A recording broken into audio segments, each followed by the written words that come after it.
ከ1 ሚሊዮን ዶላር በላይ ዘርፎ በጭራሽ አልተያዘም። አዘራረፍ ደግሞ ልክ እንደ አባባ ገና ወይም ደግሞ ሳንታን መስሎ ነው። ስሙ ጄፍ ይባላል። ወደዚህ ዓለም የገባው በ34 ዓመቱ ነበር ወደ ዝርፊያ። የሚገርመው ደግሞ የራሱ ባር አለው፣ ሬስቶራንትም አለው ለየብቻ። ግን እኚህ ባርና ሬስቶራንቶች ኪሳራ ላይ ናቸው። ከትርፍ ይልቅ ጭራሽ ዕዳ ውስጥ ከተውታል። ይህን ዕዳ ለመክፈል ደግሞ ከየት ብር እንደሚያመጣ ግራ ገብቶታል።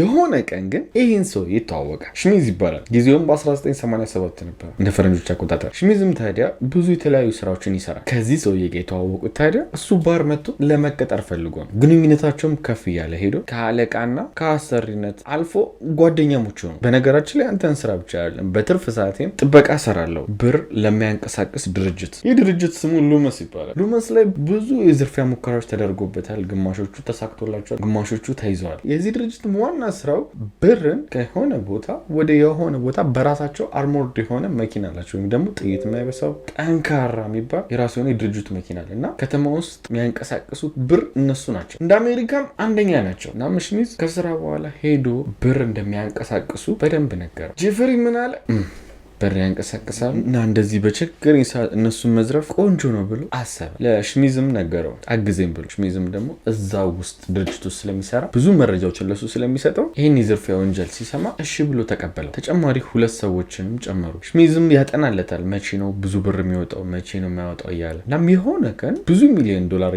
የጫነ መኪና ይወጣል። ይህን መኪና ለመዝረፍ ደግሞ ምን ያደርጋሉ እነ ጄፈሪ? ለፖሊሶቹ ሌላ ቦታ የዝርፊያ ወንጀል አለ ብለው ይጠቁሟቸዋል። ፖሊሶቹ እዛ አለ የተባለበት ቦታ ግር ብለው ሄዱ። እናም ለነ ጄፈሪ እዚህ ጋር አሁን ሲዘርፉ ጊዜ በደንብ ያገኛሉ ማለት ነው። ደግሞም ሰርቶላቸው ይሄ ፕላን ጄፈሪ እና 2 የቀጠሯቸው ሰዎች ይሄ ከ1 ዶላር በላይ የጫነውን መኪና አፈላልገው አግኝተው ማንም ሳይዛቸው ይዘርፉታል። ፖሊስም በቻለው አቅም ሊይዛቸው ሞከረ፣ ግን አልተያዙ፣ አመለጡ። ጄፈሪም ታዲያ ስራው እየከሰረ ነበር። እሱን ስራውን በዚህ ብር ሞቅ አደረገ። ትንሽ አመቶች ሲያልፉ ግን መልሶ ኪሳራ አስገባ እና አሁንም ምን አለ ድጋሚ ይዘርፋል። አሁን የምንገኘው ብስራተ ገብርኤል ላፍቶ ሞል ውስጥ ነው። ታዲያ ከዚሁ ሞል ጋር አያይዘን አማን ፕሮፐርቲስ በሚል ስያሜ እጅግ ቅንጡ የሆኑ የመኖሪያ አፓርትመንቶችን በመገንባት ላይ እንገኛለን።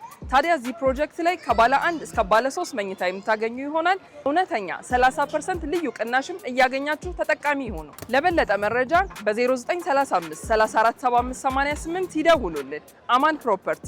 ጊዜው ደግሞ የገና ወቅት ነበረ። ታዲያም እንደ ሳንታ ሆኜ ብዘርፍ ፊቴም ማንነቴም አይነቃም ብለው አሰቡ። ያው እንደምታውቁት ሳንታ ክሎዝ አለባበሳቸው ፌክ ጺም ያደርጋሉ። ከዛ ጸጉርም የሆነ ፌክ የሆነ ሽበት ምናምን ማንነታቸውን ለመለየት ስለሚከብድ ነው። እና ደግሞ ገናም ስለሆነ ማንም ደግሞ አይጠረጥርም በዚህ ልብስ ይዘረፋል ተብሎ። ብቻውንም ደግሞ ማድረግ አልፈለግም። እንደለመደው ሽሚዝን አመጣው። አሁንም ሽሚዝ እሺ ብሎ ተስማሙ የማምለጫ መኪናውን ለመንዳት። ግን ትልቅ ችግር የተፈጠረባቸው ምንድነው? ሽሚዝ ለሉመስ ለሚባሉ ቅድም ለነገርኳቸው አሜሪካ ውስጥ ትልቅ ድርጅት ነው ላልኳቸው ብር የሚያንቀሳቀሰው ለሱ መስራቱን አቁሟል። ግን ደግሞ ልክ እንደ ሉመስ ደንባር የሚባል ሌላ ብርም የሚያንቀሳቅስ ድርጅት አለ። በአሁኑ እሱን ለመዝረፍ አሰቡ። የሆነ ቀን ታዲያ ይሄንን ደንባር የሚባለውን ድርጅት ሽሚዝ ያው እንደ ጌራዌ ወይም ደግሞ መኪና ይይዛል፣ ይጠብቃል። ዘርፎ ሲመጡ እንደሚያመልጥ ሆኖ ጠብቆ እሱ ሳንታ ክሎዝ መስሎ ጄፈሪ ብቻውን ይዘርፋሉ። አሁንም በሚገርም ሁኔታ አልተያዙ። ግን እንደመጀመሪያው $1 ሚሊዮን አካባቢ ሳይሆን ወደ $700,000 አካባቢ ነው የዘረፉት። ግን እሱ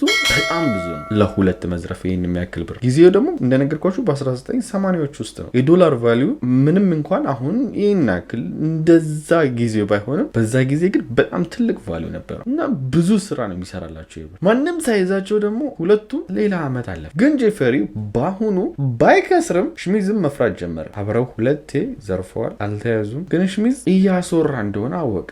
ማለት እንደ ጉራ አድርጎ በነገራችን ላይ ሁለቴ ዘርፈን ያልተያዘን ሰዎች ነው ምናምን እያለ ማናፈስ እንደጀመረ ወሬውን ሰማ። ጭራሽ ደግሞ ይሄ ወሬ ከሰው አልፎ ኤፍቢአይ ሁሉ ጆሮ ደርሶ እኚህ የሰሙት ሰዎች ኢንተርቪው መደረግ ጀመሩ። ይሄን ነገር ደግሞ ጄፈሪ ሰማ። እናም ኤፍቢአዮች ቀድመው ሳይዙኝ ሽሚዝ ሳይመሰክርብኝ ላጥፋው ብሎ ተነሳ። ትልቅ ስህተት። እስካሁንም ትልልቅ ስህተቶችን የሰራው የአሁኑ ደግሞ የባሰ ችግር ውስጥ የሚከተውን ስህተት ይሰራል። ሽሚዝ እንዳልኳችሁ ጄፈሪ ጋር ተቀጥሮ ነው የሚሰራው። ጄፈሪ ደግሞ በሰራተኞቹ ኢንሹራንስ ገብቷል። ሰራተኞቹ ቢሞቱ እሱ ተጠቃሚ የሚሆንበትን ኢንሹራንስ። ስለዚህ ሽሚዝን ቢገለው በብርም ደረጃ ይጠቀማል፣ ሚስጥሩ ሁሉም ይጠበቅለታል። ሰውን ማፈላለግ ጀመረ ጄፈሪ። ወዲያውም አብሮት ጂም የሚሰራ ካንስል የሚባል ሰው ያገኘ። እንዲገልለትም ታዲያ በብር ነው የጠየቀው። ይህን ያክል ብር ከፍላለሁ አስወግድልኝ ብር። ካንስል ደግሞ ብቻውን መሆን አልፈለገም፣ ሌሎች ሰዎችን ይጨምራል። ለመግደልም የሆነ ፕላን ያወጡና ሽሚዝን የሆነ ምሽት ላይ ና ብለው ይጠሩታል። ሽሚዝ ምንም የጠረጠረው ነገር የለም፣ ቀጥ ብሎ ሄደ። ከዛ ትንሽ ካወሩ በኋላ ቆይ እስቲ ለማንኛውም ይህን ነገር የሆነ ቦታ የሚሄዱበት ቦታ ላይ እዛ ሄደን እናወራ ይለዋል። ከዛ መኪና ውስጥ ሽሚዝን ያስገባዋል። መኪና ውስጥ ደግሞ ካንስል የሚባለው ሰውዬና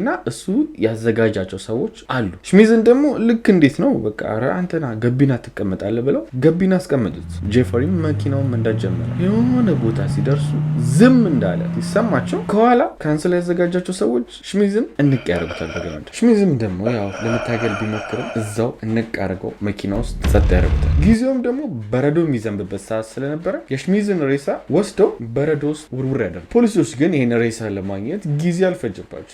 ወዲያው ነበረ በንጋታው ያገኙት። ደግሞ የደወሉት ለጄፈሪ ነው። ያንተ ሰራተኛ ነው መሰለኝ ተገሎ ተጥሏል መሰለኝ፣ እስቲ መጣ አረጋግጥልን እሱ መሆኑን አሉ። እሱም ሄዶ ሬሳውን አይቶ ኦ ማይ ጋድ ወይኔ ሽሚዝ ነው አዎ ተገሎ ነው አለ።